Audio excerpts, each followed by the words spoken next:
నమస్తే, welcome to BRK. నేను దేవిక. డ్రమ్ములో సగం కాలిన మృతదేహం 20 నెలలకు బయటపడ్డ అసలు నిజం. ఉత్తరప్రదేశ్లోని ఆగ్రాలో జరిగిన ఓ యువకుడి హత్య కేసులో 20 నెలల తర్వాత ప్రధాన నిందితుడిని పోలీసులు అరెస్ట్ చేశారు. ఫిబ్రవరి 18, 2024న మల్పురా ప్రాంతంలో సగం కాలిన యువకుడి మృతదేహం లభ్యమైంది. ఆ యువకుడిని 19 ఏళ్ల రాకేష్ గా గుర్తించారు. హంతకులు అతని మామ, బంధువు అని గుర్తించారు. ఇక నిందితుడు అతని మేనల్లుడితో కలిసి మొదట కిడ్నాప్ చేసి ఆపై హత్య చేసి మృతదేహాన్ని నీలిరంగు డ్రమ్లో ఉంచారు. ఆ తర్వాత మృతదేహాన్ని ఏకాంత ప్రాంతానికి తీసుకెళ్లి పెట్రోల్ పోసి దహనం చేశారు. ప్రధాన నిందితుడు శంకర్ సింగ్ బాఘిల్ కుమారుడు దేవీరామ్ను పోలీసులు అరెస్టు చేయగా అతని మేనల్లుడు సహా నిందితుడు నిత్య కిషోర్ పరారీలో ఉన్నాడు. ఇక ఈ కేసులో 19 ఏళ్ల రాకేష్ ఫిబ్రవరి 18, 2024న అదృశ్యమయ్యాడు. ఆ తర్వాత అతని కుటుంబం మిస్సింగ్ కేసు పెట్టారు. పోలీసులు రాకేష్ కోసం వెతుకుతున్నారు. ఇంతలో ఫిబ్రవరి 20న ఆగ్రాలోని మల్పురా ప్రాంతంలో రాకేష్ పాక్షికంగా కాలిపోయిన మృతదేహాన్ని గుర్తించారు. అతని ముఖం గుర్తుపట్టలేని విధంగా ఉంది.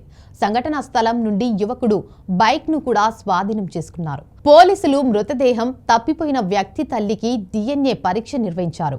DNA పరీక్ష తర్వాత మృతదేహం తప్పిపోయిన రాకేష్ది అని గుర్తించారు. ఇక ఈ కేసు దర్యాప్తును మల్పురా పోలీస్ స్టేషన్లోని special operations group SOG surveillance సెల్కు అప్పగించారు. సాంకేతిక ఆధారాలు, నిరంతర నిఘా ఆధారంగా పోలీసులు సెప్టెంబర్ 15, 2025న నిందితుడి దేవిరామ్ను అరెస్ట్ చేశారు. ఇక విచారణ సమయంలో అతను మొదట పోలీసులను తప్పుదారి పట్టించాడు. దర్యాప్తులో పోలీసులు అతని మొబైల్ ఫోన్ నుండి ఆడియో క్లిప్ను స్వాధీనం చేసుకున్నారు. వాటిని అతను రాకేష్ మొబైల్ ఫోన్కు పంపాడు. పోలీసులు తమదైన శైలి విచారించడంతో నిందితుడు నేరాన్ని అంగీకరించాడు. దీంతో కేసు నమోదు చేసుకున్న పోలీసులు దర్యాప్తు చేపట్టారు. విచారణ సమయంలో నిందితుడైన మామ దేవిరామ్ సంచలన విషయాలు వెల్లడించినట్లు పోలీసులు తెలిపారు. ఆ యువకుడు దేవిరామ్ కూతురు స్నానం చేస్తుండగా వీడియో తీశాడు. అతను ఆమెను బ్లాక్మెయిల్ చేస్తున్నాడు. దీంతో మరో మేనల్లుడితో కలిసి ఆ యువకుడిని చంపి తరువాత మృతదేహాన్ని నీలిరంగు డ్రమ్లో కాల్చివేశానని ఒప్పుకున్నాడని పోలీసులు తెలిపారు. ఇక పోలీసులు ప్రధాన నిందితుడిని అరెస్టు చేసి జైలుకు పంపగా మరో నిందితుడు పరారీలో ఉన్నాడు.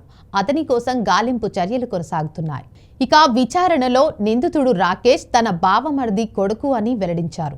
అతను తరచూ వారి ఇంటికి వచ్చేవాడు. ఈ సమయంలో అతను తన 16 ఏళ్ల కుమార్తె స్నానం చేస్తుండగా వీడియో తీసి ఆమెను బ్లాక్మెయిల్ చేస్తున్నాడు. ఈ విషయం తెలుసుకున్న అతను తన మేనల్లుడు నిత్యానంద్తో కలిసి హత్యకు కుట్ర పన్నాడు. తన కూతురితో వివాహం చేసే నెపంతో రాకేష్ను రాత్రి తన దుకాణానికి పిలిపించాడు.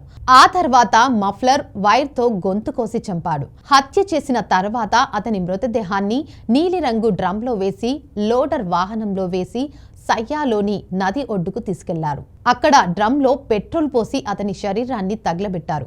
రాకేష్ మొబైల్ ఫోన్లు, హత్యకు ఉపయోగించిన మఫ్లర్ వైర్ను నదిలోకి విసిరేశారు. హత్య తర్వాత అతను ఇంటికి వదిలి పారిపోయాడు. దీని తర్వాత నిందితుడు తన దుకాణాన్ని మూసివేసి ఢిల్లీకి మకాం మార్చాడు.